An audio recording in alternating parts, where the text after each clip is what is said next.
Also ich bin schon, seitdem ich Kind bin, immer viel am Meer gewesen, Wattwandern gewesen. Ich komme von der Küste in Deutschland und bin später dann Zivildienstleistender im Wattenmeer gewesen, auf einer kleinen Nordseehallig, und seitdem bin ich irgendwie bei den Meeren kleben geblieben, als Biologe dann irgendwann bei diesem tollen Posten als Meeresbeauftragter gelandet.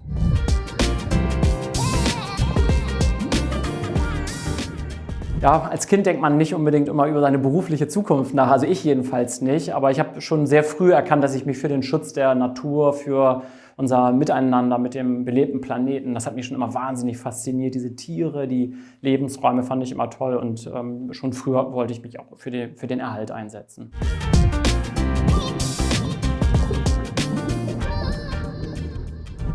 Es ist tatsächlich das erste Mal, dass es so einen Meeresbeauftragten gibt. Insofern ist es ganz toll, diese Aufgabe neu zu füllen und auch neu zu entwickeln.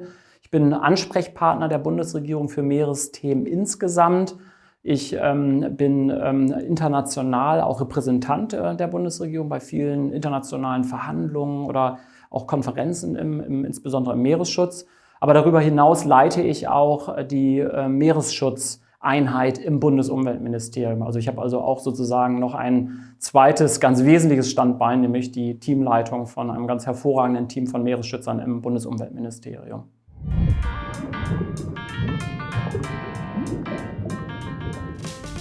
Direkt im Ministerium sind wir etwas über 20 Kolleginnen und Kollegen. Das ist also nicht so ganz besonders groß, aber wir arbeiten natürlich ganz eng zusammen mit unseren sogenannten nachgeordneten Fachbehörden. Das sind also zum Beispiel das Umweltbundesamt, das Bundesamt für Naturschutz, wo wir auch Teams haben mit Expertinnen und Experten für alle möglichen Meeresschutzthemen, die mit uns ganz eng zusammenarbeiten, die uns beraten, und auch die Bundesregierung in zum Beispiel Meeresschutzdiskussionen oder Verhandlungen auch zum Teil vertreten.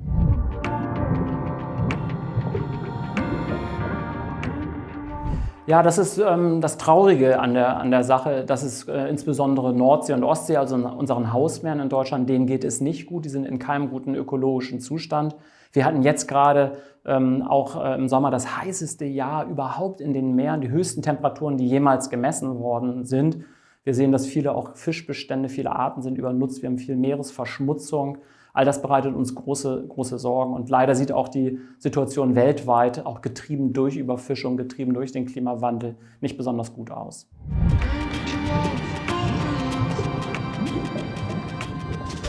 Während wir sehen, dass die Meere übernutzt sind, es passiert aber zum Glück auch viel. Gerade jetzt haben wir auf internationaler Ebene viele Beschlüsse gemacht, wie wir dieses Ziel 30% Meeresschutzgebiete weltweit bis 2030 einrichten können. Wir haben ein UN-Hochseeschutzabkommen mit ganz starker Beteiligung der Bundesregierung jetzt weltweit beschließen können. Und das machen wir international, aber natürlich national sind wir genauso am Ball. Wir haben zum Glück in Deutschland dieses Ziel schon erfüllt, sogar übererfüllt. Wir haben gut 45% der Meeresflächen unter Schutz gestellt.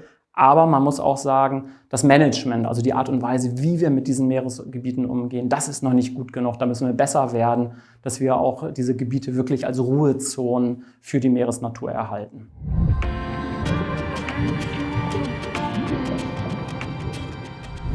Ja, wir arbeiten sehr eng mit NGOs, mit Verbänden, mit Interessensgruppen im Meeresschutz zusammen. Und es ist eine ganz wichtige Rolle, die zivilgesellschaftliche Organisationen spielen. Als kritische Beobachter zum Beispiel im Rahmen von verschiedenen internationalen oder regionalen Organisationen werden ganz viele wichtige Beiträge, gerade von NGOs, die häufig natürlich auch mit Meeresforschern zusammenarbeiten, also hervorragende Experten haben, werden wichtige Impulse gesetzt. Darüber hinaus haben wir natürlich auch auf der nationalen Ebene bei uns zu Hause sehr viele auch Kooperationen und auch zum Teil Förderprogramme, wo NGOs auch zum Beispiel auch wissenschaftliche Arbeiten begleiten und vorantreiben. Also die Rolle ist sehr wichtig, und es bestehen sehr viele Formate auch des Austausches miteinander.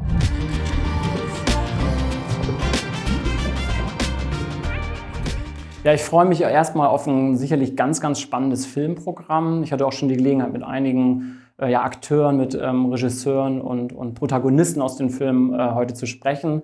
Das sind alles ganz faszinierende Menschen, die sich für den Schutz der Meere, für die Nachhaltigkeit einsetzen. Und wir ziehen ja am gemeinsamen Strang und ich freue mich auch wirklich auf einen weiteren Austausch heute Abend mit denen.